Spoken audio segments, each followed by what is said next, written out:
हरी विठ्ठल श्री ज्ञानदेव तुकाराम.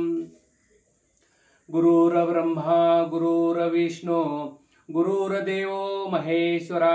सद्गुरु साक्षात परब्रह्म तस्मै श्री सद्गुरुवे नमः. ब्रह्मानंदं परम सुखदं केवलं ज्ञानमूर्तिं द्वंद्वातीतं गगनसदृश्यं तत्त्वमस्यादिलक्षणम् एकं नित्यं विमलमंचलं सर्वदी साक्षीभूतं भावातीतं त्रिगुणरहितं सद्गुरुतं नमामि. हरिपाठ. आजचा अभंग क्रमांक 19.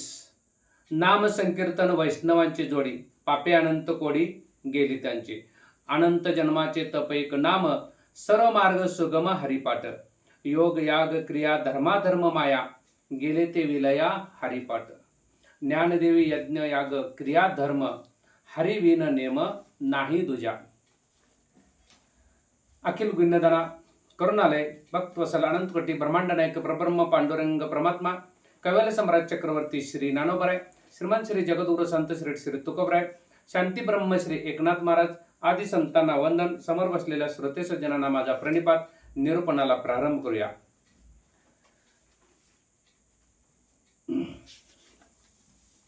नाम संकीर्तन वैष्णवांची जोडी. पापे अनंत कोडी गेली त्यांची. माऊली या अभंगात म्हणतात की नाम संकीर्तन वैष्णवांची जोडी. मग बऱ्याच वेळेला आपल्याला या हरिपाठामध्ये असं आढळून आले की प्रत्येक याला नामावर माऊलीने भर दिलेला असते. म्हणजे नामाशिवाय काही नाही दुसरं. या कलियुगात उद्धार व्हायचा असेल तर नामच पाहिजे.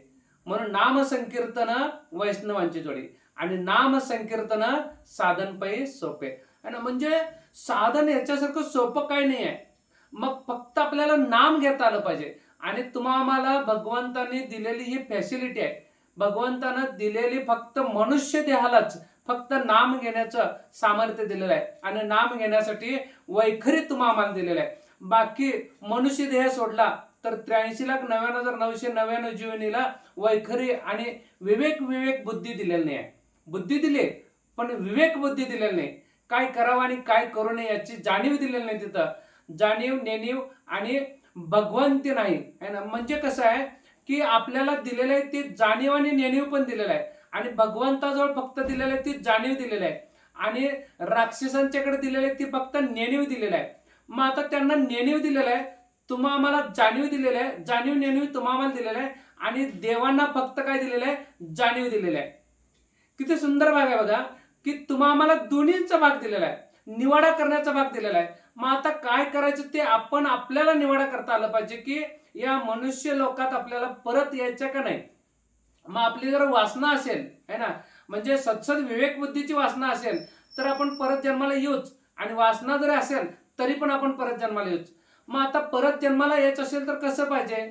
मग आता ती बघा माऊलीने पण काल पण आपण घेतलं होतं ना 6व्या अध्यायात योग भ्रष्टचा उत्तम भाग दिलेला आहे की आपली सत्सद विवेक बुद्धी असेल आणि जर आपली तिथं वासना असेल म्हणून तुमचा माझा देह वासना योगी आलेला आहे.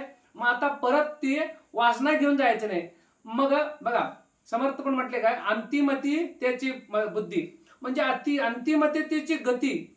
म्हणजे शेवटची जशी माझी बुद्धी असते ना, शेवट जसे आपले जे काही ज्ञान असतं ना त्या पद्धतीने आपल्याला गती मिळते, पुढच्या जन्माची गती मिळते. मग त्यासाठी आता काय करता आलं पाहिजे, ती वासना नको, ते आता पाप नको. आता म्हणून सांगितले तर काय नाम घे त्यासाठी, बाकी काय लागत नाही. तर प्रत्येक अभंगात 2-3 अभंग झाले ना माऊलीने नामावरती भर दिले बघा. आता जेवढे आपण बघायला ते सगळ्यात नाम नाम नाम भक्ती नाम आणि भाव. परत तुला तीर्थाटनला जायला लागणार नाही बाबा, परत तुला अमकं हे करायला लागणार नाही बाबा, तुला नवस तपास करायला लागणार नाही. म्हणजे काही करावं लागत नाही. फक्त बसल्या ठाई एक भगवंताचं नाम घ्या. काय हरि उच्चारणी अनंत पाप राशी है ना. म्हणजे पापाच्या राशी असल्या तरी फक्त एका हरि उच्चारणी जातात. एवढं सामर्थ्य आहे. मग एवढ्या सगळ्या पापाच्या राशी जर जात असतील तर मग अजून आपलं पाप असेलच तरच आपण दुःख बघतोय ना. म्हणजे दुःख जे अर्थी बघतोय त्या अर्थी पाप आहेच. मग पाप तर गेलं नाही. मग माऊली तर म्हणतात कसे बरं. मग त्याचं उत्तर असं आहे की अजून आपण या सगळ्याने म्हणजे कोणाने पंच ज्ञानेंद्रिय पंच कर्मेंद्रियाने अजून पाप करायचं सोडत नाही आहे. सूक्ष्मातून आपला मस्तर होतो कोणाच तरी. सूक्ष्मातून आपलं पाहणं होतं कुठंतरी. म्हणून आज मनुष्याकडे बघायला गेलं तर बघा, मनुष्याकडे बघा सगळ्या प्रकारचं आहे. काय काय बघा, सोफा सेट आहे, डिनर सेट आहे, डायमंड सेट आहे, सगळं सगळं सेट प्रकारचे आहेत. पण मनुष्य अपसेट आहे. का अपसेट आहे? त्याच्यात आले ते टेन्शन टेन्शन टेन्शन. मग या टेन्शनला इलाज काय माहितीये काय? फक्त एक नाम घ्यायचं आहे. जसं देहाला उत्तम राहण्यासाठी मेडिसिनची गरज आहे, तसं मनाला उत्तम राहण्यासाठी मेडिटेशन पाहिजे. मनाला उत्तम राहण्यासाठी मेडिटेशन असलं ना, मग ते टेन आहेत ना, कुठले टेन शेण खायला जात नाहीत. टेन कुठले? पंच कर्मेंद्र आणि पंच ज्ञानेंद्रिय हे टेन शेण खायला गेल्यामुळे आपल्याला टेन्शन येतं. मग आता डोळे नको ते बघा गेले, मग टेन्शन आलं. हात नको तिकडे गेले, पाय नको तिकडे गेले, टेन्शन येतं मनुष्याला. म्हणून या सर्वांना सद्गुरू आज्ञेत आपल्याला ठेवता आलं पाहिजे. मग हे टेन्शन जाणार आहे. मग हे टेन आहेत ना, शेण खायला जात नाहीत, मग टेन्शन येत नाही आपल्याला. टेन्शन येतं का? हे नको तिकडे गेल्यामुळे. आणि त्यामुळं आपलं पाप वाढतं. आणि ते पाप वाढल्यामुळं मग आपण हरिउच्चारीने जरी म्हटलं, मग इथं काय म्हटलं? नाम संकीर्तन वैष्णवाची जोडी. म्हणजे नाम घेतल्यानंतर पण एवढी अजून पाप काय आहेत, तर आपण पाप करायचे आपण थांबत नाही. म्हणजे आपण इकडं मिळवालंय थोडक्यात. आता बघा, आपला द्वैतातला भाग घ्यायचा झाला तर आपण इकडं 20, 25, 30 हजार रुपये महिन्याला मिळवतो, पण खर्च 50,000 रुपये व्हायला की शिल्लकच राहीना. का राहीना? मिळवणं कमी आणि खर्च जादा. मग समजा लाख रुपये मिळवत असेल पण 50,000 रुपये खर्च करायला काय हरकत नाही, पण लाख रुपये मिळवत नाही आपण. लाख रुपये म्हणजे काय? तसं तसं उपासनेत राहता आलं पाहिजे, तसं नामस्मरणात राहता आलं पाहिजे, तसं भक्तीत राहता आलं पाहिजे, तसं भावात राहता आलं पाहिजे. मग ते आपल्याला काय होणार आहे? पैसे मिळणार आहेत, म्हणजे पुण्यही वाढणार आहे. पुण्य एवढी वाढली ना, मग एवढं पाप केलं तर चालतं. चालतंय याचा अर्थ नाही, म्हणजे वाढलं पाहिजे, पुण्य वाढलं पाहिजे. पण पुण्य ह्यानं वाढतं, पण आपण पुण्य करायला जात नाही. पापच अजून एवढं एवढं होतं. म्हणून पाप पुण्य समकृत्वा नरविनिशी जायते. पाप पुण्य समकृत्वा नरविनिशी जायते. म्हणून नाम संकीर्तन वैष्णवांची जोडी. ह्या संकीर्तनामध्ये, ह्या नामामध्ये जर आपण असलो ना, तर पापे अनंत कोडी गेली त्यांची. म्हणजे अनंत जरी जन्माचे पाप असतील. भीष्माला बघा, भीष्म ज्यावरती शय्यावरती पडला, आपण घेतलेला भाग, तरी पण अजून एक सुंदर भाग आहे बघा खंड. तर त्यामध्ये इतकं सुंदर भाग आहे बघा, की ज्या वेळेला शय्यावरती पडला, बाणांच्या शय्यावरती, त्यावेळेला त्याने काय केलं? मी आतापर्यंत कौरवांना एवढा साथ दिली, एवढं मी चुकीचं कर्म केलं, पण ते चुकीचं का म्हणता येत नाही? तर ते काय? राजआज्ञेला धरून होतं म्हणून. नाहीतर बाकीचं मी सगळं उत्तम राहिलो. गंगा नदी म्हणजे जे पवित्र आहे, त्या नदीचा गंगा पुत्र मी आहे, म्हणजे मीही पवित्रच आहे. माझ्याकडे एवढं कुठलं पाप आलं नाही. मग एवढे 100 बाण लागायचं का बरं मला लागलं बरं? त्याने असे मागे गेले, मागे मागे, म्हणजे मागच्या जन्मात गेले, त्याच्या मागच्या जन्मात गेले, त्याच्या मागच्या जन्मात गेले, असे 99 जन्म त्यांनी पाहिले. मागचे ना असे 99 जन्म त्यांनी पाहिले.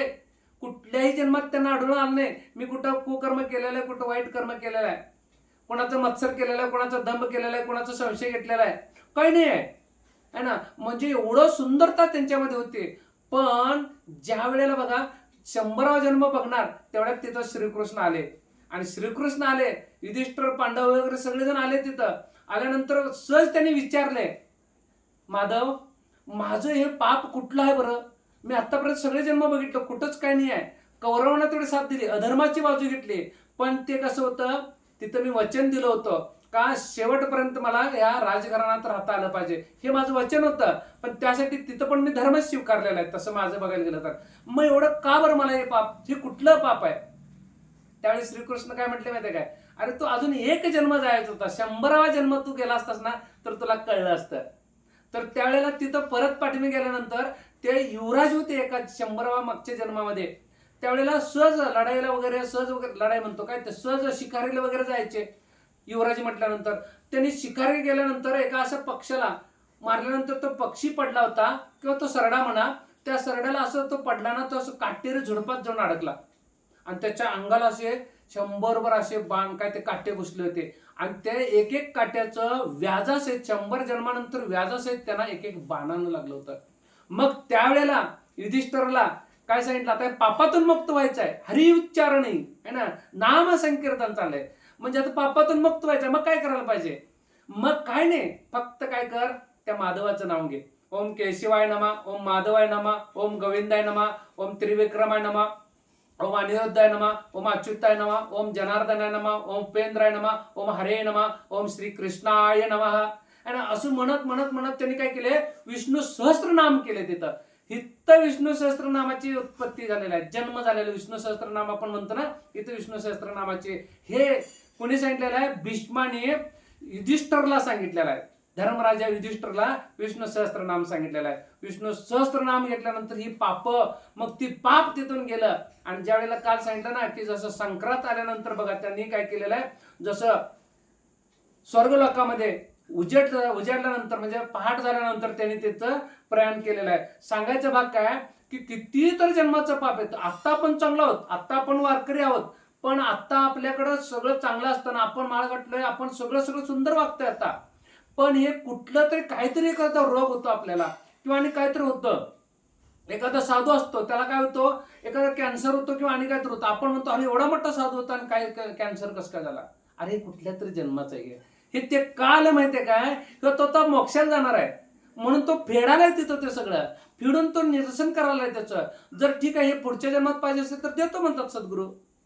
हे कॅन्सर व्हायचं जे प्रारब्ध आहेच, मग त्यासाठी पुढचा जन्म घ्यावा लागेल. नको मला आता मोक्ष द्या म्हटलं तर मग तिथं ते भोगावं लागणार आहे. कसं ना कसं ते भोगावं लागणार आहे. म्हणून नाम संकीर्तन वैष्णवांची जोडी, पापे अनंत कोडी गेले त्यांचे. मग एवढं सगळं पाप जाण्यासाठी काय म्हटले, काय अनंत जन्माचे तप, एक नाम म्हणजे एक तप घेतलं ना, एक बघ किती तर जन्माचं तप करण्याचं एका सामर्थ्य कशामध्ये, एका नामामध्ये आहे. म्हणजे आपण तप करतो ना, 12 वर्षाचे एक तप आहे, परत 12 वर्षाचं, असं 24 वर्ष, 36 वर्ष, 48 वर्ष, 60 वर्ष, 72 वर्ष, 80 काय ते 84 वर्ष असं तप आहे. ते असे तप करत गेल्यानंतर अनंत जन्माचे तप होतात ना, फक्त एका नामाच्या समान आहे.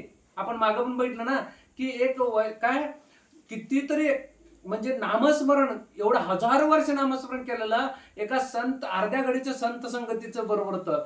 तसं अनंत जन्माचं पाप एका नामाने जातं. म्हणून अनंत जन्माचे तप एक नाम, किती तर तप केलेलं एका नामाने, नामाच्या बरोबर आहे माऊली म्हणतात.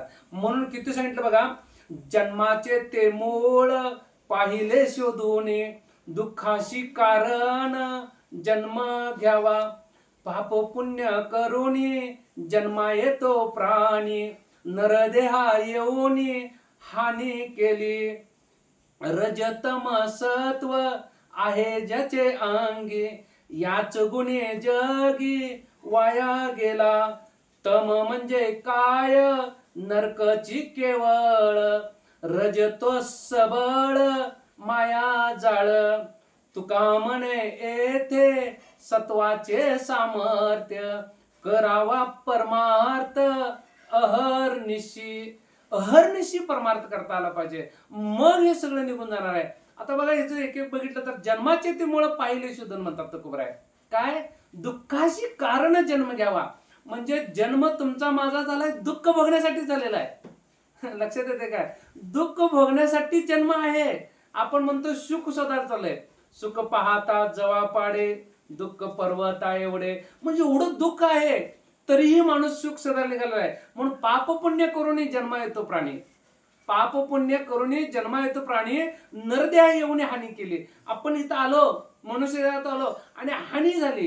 का हानी झाली, रज तो सबळ माया जाळ आहे. म्हणून सांगितलं काय, रज सत्वोत्तम आहे ज्याच्या अंगी, याच गुणे जग वाया गेला. म्हणजे सगळं आहे आपल्या आतमध्ये, रजगुण आहे, तमोगुण आहे, सत्वगुण आहे. कोणाचा सत्वगुण ज्यादा असेल तर तो वाया जाणार नाही आहे.